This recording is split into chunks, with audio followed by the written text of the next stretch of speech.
Émotionnel ou rationnel, en accord ou à l'opposé. Les rencontres de l'heure. Nous sommes avec Emmanuel Latraverse et Marc-André Leclerc. Je ris parce que je regarde les résultats du sondage concernant Pablo Rodriguez.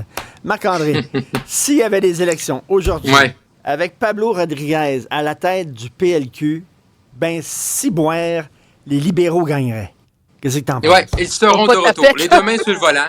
Les deux mains sur le volant, Richard, ils sont de retour. Je veux dire, les Québécois s'ennuient du Parti libéral du Québec. Puis là, ça prenait un sauveur. Ils l'ont. C'est Pablo Rodriguez. Hein? On l'a cherché pendant des mois, depuis le départ de Mme Anglade. Et là, on l'a trouvé. C'est lui.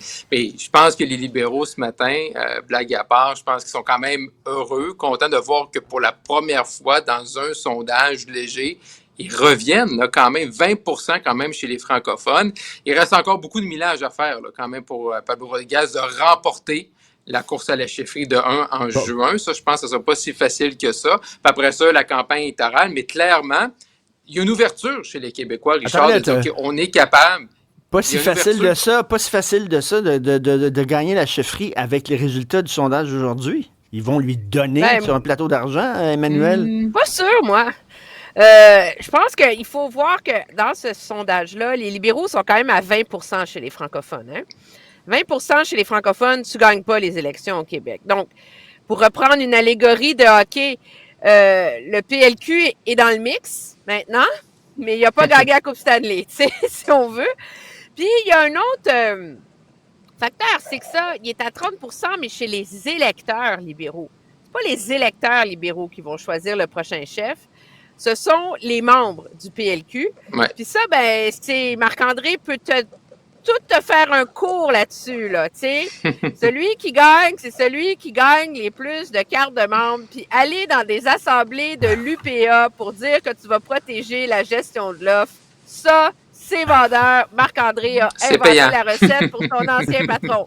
Alors, on n'est pas rendu là, mais c'est sûr que ça ramène de la vie. Je pense, dans le Parti libéral. Ça montre aussi, moi, ce que je trouve le plus révélateur là-dedans, c'est que ça illustre cependant, ce chiffre-là, une certaine vulnérabilité au PQ.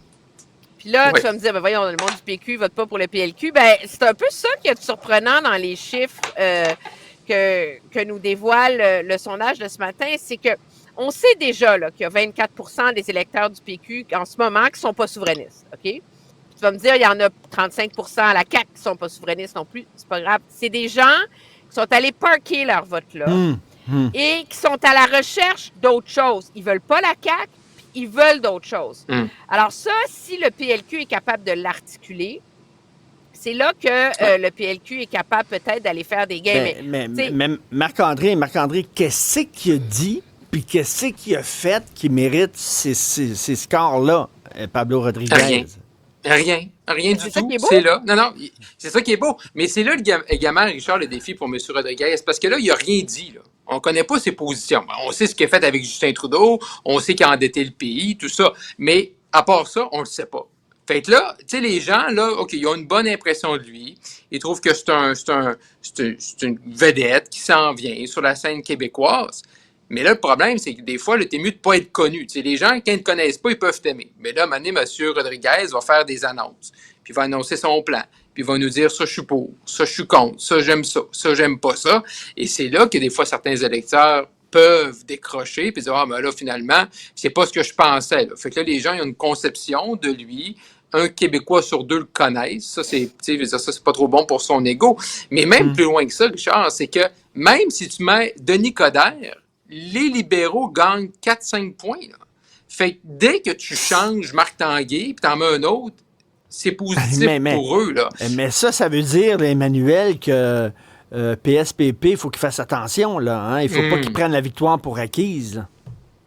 Mais je pense pas qu'au Parti québécois, on prend la victoire pour acquise. Ceci étant dit, on va se le dire, là, le PQ est quand même premier.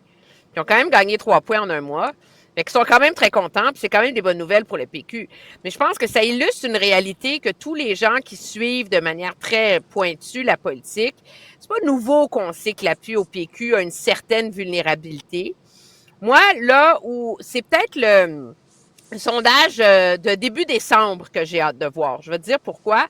Là, Paul Saint-Pierre Plamondon mise beaucoup sur le dossier de l'immigration pour faire la preuve du cul-de-sac du nationalisme de M. Legault. Plaider que finalement, la seule solution possible, c'est l'immigration.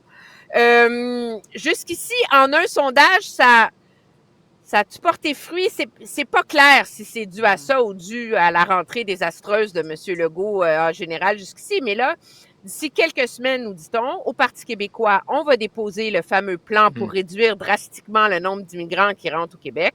Ça doit inclure un plan sur la gestion des demandeurs d'asile. Et c'est un plan en 2 parties, là. Parce que, tu sais, le jour où le PQ est élu, il n'y a pas la souveraineté le lendemain matin. Fait qu'il faut quand même gérer la question des immigrants quand on est juste au pouvoir. Puis qu'est-ce qu'on ferait si on était un PQ pays, tu sais?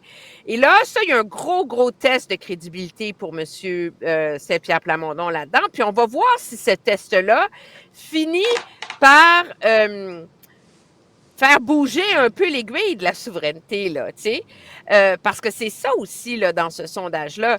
La souveraineté est pas morte, mais elle est pas très forte, tu sais. Elle est à 35 %. Je me rappelle pas la dernière fois que ça a bougé, là, tu sais. Ben oui, non, ça plafonne. Saint-Pierre Plamondon, tu veux faire la souveraineté, ben faudrait bien que le monde embarque à un moment donné. Et Marc-André, le Bloc québécois a dit, ben là, le Parti libéral de Trudeau sont allés chercher une vedette du milieu écologiste, Stephen Guilbeault. Ben nous autres, on va aller en chercher une aussi. Le chef de Greenpeace Québec, Patrick Bonin. Qu'est-ce que tu en penses? Oui, dans Repentigny, qui est quand même une circonscription, une forteresse là, pour le Bloc québécois, fait qu'il n'y a pas beaucoup de risques là, pour M. Bonin, surtout que la députée actuelle, Mme Posé, nous a annoncé au cours des dernières heures qu'elle n'allait pas se représenter. Fait qu'elle laisse sa place à M. Bonin. Ben, moi, je trouve que l'arrivée de M. Bonin renforçait encore la dichotomie avec ce que le Bloc défend à Ottawa comme idée, également le portrait de son électorat dans les régions du Québec. Là. Moi, j'ai hâte de voir M. Bonin sur comment il va influencer le discours, son positionnement, exemple, sur le caribou forestier. Je pense que M. Bonin va aller plus loin dans ses propos, en tout cas dans les propos, dans son idéologie actuelle que le Bloc québécois, que certains de ses compatriotes députés en région. Là. Fait que l'électeur moyen, francophone, en région, que son F-150 ne loge pas à la même place que M. Bonin. Là. Fait que c'est là que je trouve que c'est intéressant de voir le Bloc qui est tout un jour plus à gauche, entre guillemets, dans ses positions, dans son positionnement à Ottawa, dans les candidatures qui nous amènent là, que son électorat. Mais on voit que le Bloc se prépare. M. Bonin, la semaine passée, M. Blanchet était dans mon coin de pays au Saguenay-Lac-Saint-Jean pour annoncer Marc Saint-Hilaire, anciennement journaliste, directeur au quotidien. Donc, le Bloc, là, qui a mis un échéancier, ben, il profite de son échéancier pour se préparer solidement. Là. Ben, Emmanuel, le Bloc dit tout le temps, on est là pour représenter et défendre les intérêts des Québécois. Je m'excuse, mais au Québec, la question de l'écologie, ça n'a jamais été une question de l'urne. Là. Jamais. Mais justement, c'est pour ça que moi, je pense que c'est un bon pari. C'est sûr que, tu sais, monsieur anti-char, anti-SUV, militant de Greenpeace, je suis pas sûre, moi, que c'est super vendeur sur la Côte-Nord. Là, on est tous d'accord avec ça, qu'il y a une dichotomie là, entre les positions de M. Bonin à Greenpeace puis l'électeur moyen à l'extérieur du plateau Mont-Royal. Sauf que, si c'est pas la question de l'urne, justement, la question environnementale, que ça finit par être secondaire, là. Ce que ça permet d'avoir M. Bonin, cependant, c'est de trouver une façon dans la campagne de maintenir la question environnementale à l'avant-plan. Et la question environnementale, là, devient pas un enjeu vertueux sur lequel tu veux gagner les élections, devient un enjeu stratégique sur lequel tu veux attaquer et miner Pierre Poilievre. Parce que c'est vrai que les Québécois ont ceci de particulier, c'est qu'ils adorent leur VUS, même quand ils n'en ont pas de besoin. OK? Mais on aime se croire très, très vert, nous, au Québec. Ah oui, on se pense plus que les autres. Plus vert que les autres. Alors, il n'y a rien que de dire « méchant, Poilievre, puis les pétrolières. » Alors, ce que ça permet de faire, d'avoir un candidat comme M. Bonin, c'est que ça permet de garder cet élément-là du discours à l'avant-plan. Et ça mine par la bande la crédibilité, je pense, et ça fragilise, si on veut, un peu le Parti conservateur. Finalement, Marc-André, en terminant, on est hypocrite parce qu'on le sait, le véhicule le plus vendu, c'est le F-150 au Québec. Exactement.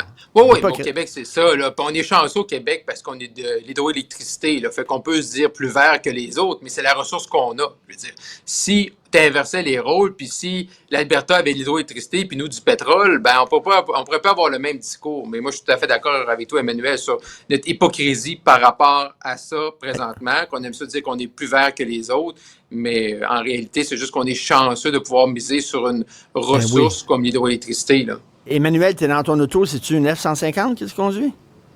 Non, moi, j'ai les chars. Ceci étant dit, tu sais que ça sera un de mes fantasmes. Mais là, elle a des boîtes. T'es d'après moi, t'es en train de déménager. Non, ma boîte, c'est ma nouvelle machine à coudre. Ah, bon! Une nouvelle courte-pointe, là. L'autre jour, il a vu sa machine à coudre derrière elle. Ben oui! Ouais, elle marchait plus l'autre fois, Emmanuel. Ah, la surconsommation. T'en avais une belle l'autre fois qu'on voyait à l'écran, là.